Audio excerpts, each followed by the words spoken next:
And even though there was a lot of shred guitar and instrumental records coming out at that time, this was different. And we're going to talk about why in this episode.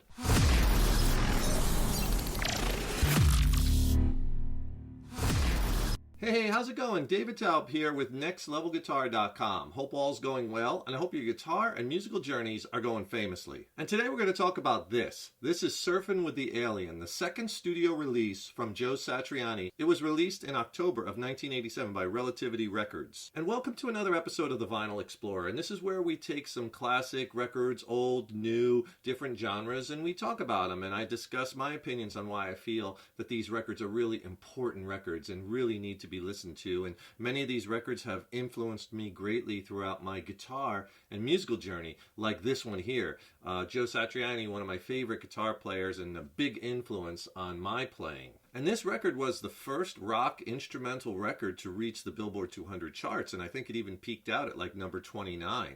It sold over 1 million copies, and you know, we all know Joe Satriani, right? He's gone on to sell over 10 million records worldwide. He has like 14 Grammy nominations. This was a monster record for him. This was basically like the guitar equivalent of an atomic bomb being dropped on the guitar and the music community when it came out, right? This was a record where it was like, you remember where you were at when you first heard it, and you're like, who is that? What is that? How did he get that tone? Who is that playing guitar? It was recorded on a very small budget, only $13,000, limited amount of studio time, limited amount of gear. Joe Satriani had some tight deadlines, and he had to get it done. And to keep the budget down, there's a lot of drum machines on this record, and he played just about all the instruments: guitar, keys, bass. He did some of the drum programming, right? And yeah, at some points in the record, it does sound a little stiff. The drums sound a little stiff because it's a drum machine, but it adds to the overall charm of it. And if you'd like a free reference ebook that's just packed with killer information on music theory, guitar scale diagrams, soloing strategies, major minor key, tell you what, click on that link in the YouTube description box below, and I'll send you a free video lesson and an ebook.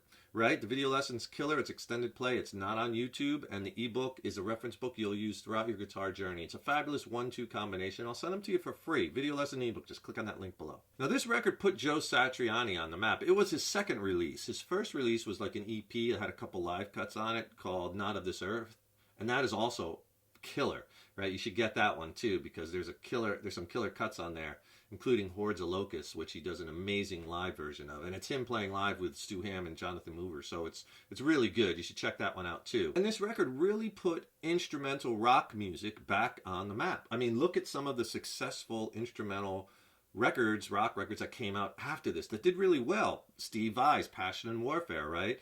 Jeff Beck Guitar Shop.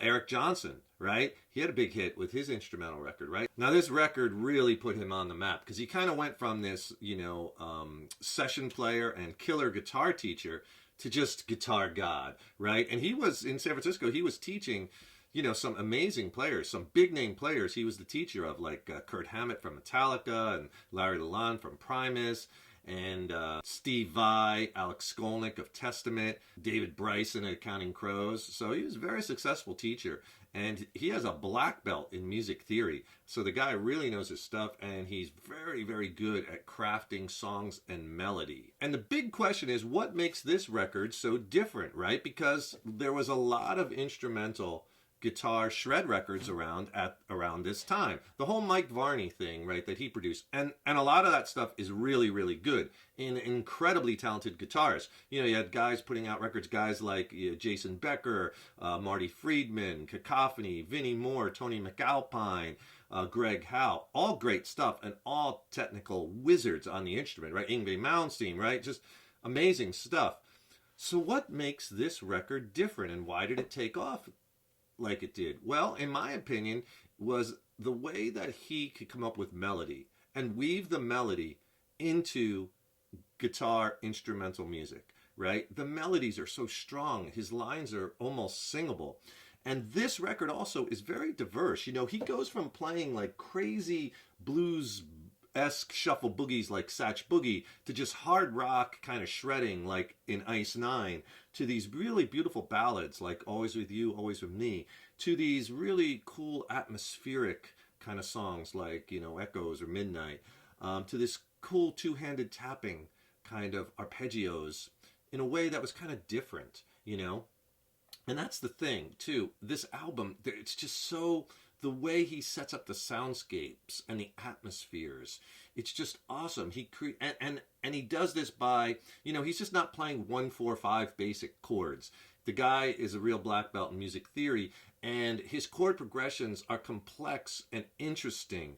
And he uses these exotic arpeggios, and he creates this beautiful musical bed to put his shredding and his killer guitar playing on top of, right?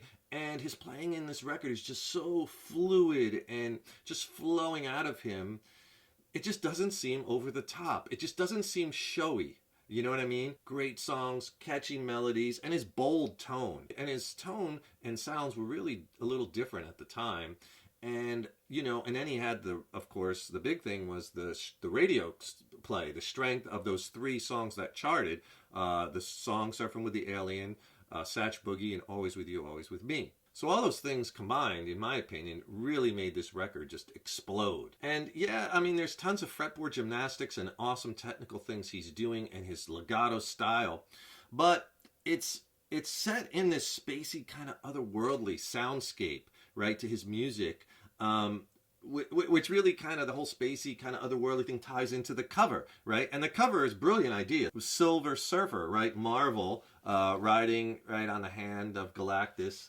And this wasn't Joe Satriani's idea. It was one of the guys at Relativity Records came up with it. But it's pretty brilliant, you know, superhero, guitar hero, right? Oh, and in fact, later on when they re-released this, I think around 2017 or 18, they had trouble securing the rights again to get the Silver Surfer. So they had to remove this from the cover. And subsequent copies of this record, there's a silver guitar neck on here. I'll show you some pictures of it. But this is the original one from back when it was released in the late 80s. I'll give you a good shot of the front and the back. Okay, let's look inside. Because, you know, on the inside you always want to have the lyrics. The lyrics to all the songs, the liner notes are really important. There's no lyrics, it's instrumental. You have a really nice picture of Joe. I think that's the Bay Bridge in the background, San Francisco, right? It's interesting he's holding an Ibanez guitar because the record was made, when he made this record, he made it with a couple of Kramer Pacer guitars and then like a modified Strat. So at that time, I don't think he had the endorsement with Ibanez. And then on the back, you know, you have the listings of the songs, Surfing with the Alien, Ice 9, this is side 1, Crushing Day, Always With You, Always With Me, Satch Boogie, Killer, side 1. And then side 2, more of the atmospheric stuff, Hill of the Skull, Circles, Lords of Karma, Midnight, and Echo. All songs written and arranged by Joe Satriani, right? Recorded and mixed at Alpha and Omega Recording in Hyde Street Studios, San Francisco, where he's from. And then Joe Satriani, guitar, bass, keyboards, percussion, drum programming, and then it lists some of the other guys who helped out with some of the drums and the drum programming. I was talking about the record before and talking about so amazingly fluid and incredible the guitar playing is. The really interesting thing is, from what I understand from his interviews, is Crushing Day was the only song that had the worked out guitar solo. Everything else he just kind of came up with on the spot, which is incredible because the stuff is just so good and so fluid and so flowing. And if you get a second, please subscribe to the channel. You know, subscribing to the channel, that really helps us to keep bringing the content, right? And also ring that subscription bell, because then you'll be notified when we have new lessons posted. Leave a comment below. Let us know how you like this episode. Let us know what episodes you'd like to see coming up, or what lessons or gear reviews you'd like to see. And if you like the video, please click the like button. Give it a thumbs up, share it, and thank you so much for your support. And why did Joe Satriani want to create a record like this? Well, I think it's important. I want to read you a quote that he wrote as to why. And usually I don't read things when I do videos like this, right? Because I don't want to sound too stiff or whatnot. But I want to get this right because it's really interesting what he says. And I want to screw it up. So here's a direct quote from Joe Satriani. He said, and I quote, "Globally, the idea for the album was to celebrate everything that I really liked about electric guitar, my roots, and the players that I still really like. And so for me, it went from Chuck Berry to Hendrix, from Wes Montgomery to Alan Holdsworth. I wanted to celebrate all of it. I was a kid that grew up listening to the Beatles, the Stones, Jimmy Page, Eric Clapton, and Jeff Beck, and I wanted all of that in there. But at the same time, a large part of my playing is Tony Iommi and Billy Gibbons. I'm just a sum total of all the guitar players that I think were really cool. And I wanted to make an album that was about that. I wanted my next record to be blown up to its full potential. I mean, why couldn't an instrumental guitar record rock like Queen or The Pretenders and have the energy of Van Halen? So once I got the go-ahead to make Surfing with the Alien, I felt like the luckiest guy in town. Pretty good, right? This was a turning point in my guitar and musical journey too, because I remember the day when I first heard him, right? I'll never forget it. I was really young. I was like 17 or 18. I was driving with some friends in downtown Los Angeles, and all of a sudden on the radio, and I even remember it was a station, it was like 105.5 or something like that, Always With You and Always With Me comes on. And as soon as I heard it, I'm like, whoa, who is that? It was like that moment, the first time you hear something special, you know, like when the first time I heard, you know, the first Van Halen record. It was a moment like that. Who is that? Who is playing? How did he get that tone? Right? And I listened to the whole song, and then it got to the part of the song where he does the tapping, the right hand tapping, and I'm like, that doesn't sound like Eddie Van Halen, because it's not his tone, and Eddie doesn't tap in that specific way.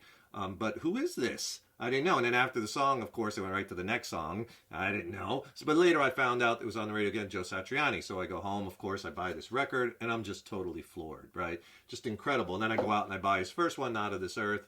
Amazing, you know. So it was a very special time for me because I loved his playing. I learned a lot of his licks, his techniques, and, you know, big influence on my playing. And then I went to go see him live on the Flying in the Blue Dream tour. So it was around, that record came out in 89. So it was 89 or 90. And I saw him in New York City at the Roseland Ballroom, which isn't there anymore. I'm not sure what's there now. But it was Roseland Ballroom. Here's a picture of it. And I actually was sitting over here. I had really incredible seats. I was in the VIP section because a friend of mine that got me the tickets knew someone that worked there. And she got us VIP seating. And if you can ever sit in like a VIP seating area or something at a show, it's just a whole different experience. You know, you have great seats, you're up close, you're not packed in like sardines. They give you food and alcohol and, you know, drinks. I mean, it's just a great way to see a show if it's possible. Most times it's not possible because it's so expensive, but that was just something special. But the interesting thing was he came out and it was incredible.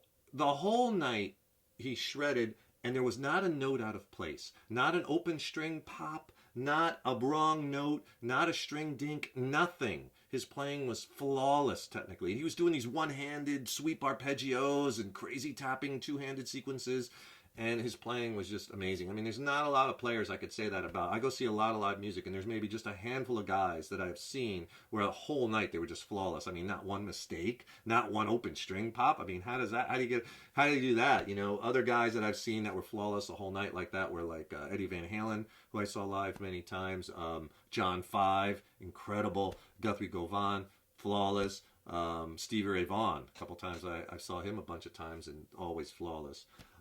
So the whole night, and that was a great show too, because he played with Stu Hamm on bass, and it wasn't Jonathan Mover on drums. It was, I believe it was Greg Bissonette played drums that show. I'm not 100% sure of that, but I believe it was. Killer live, these songs really translated, and they sounded great. So it was a big moment for me to first hear him, to find out about him, to learn about his playing, to dig in, to go see him live. So this is such an important record, I think, because of the strong melodies, the killer songs, his, you know, fluid playing that isn't too exaggerated or over the top, but still technically just wizardry.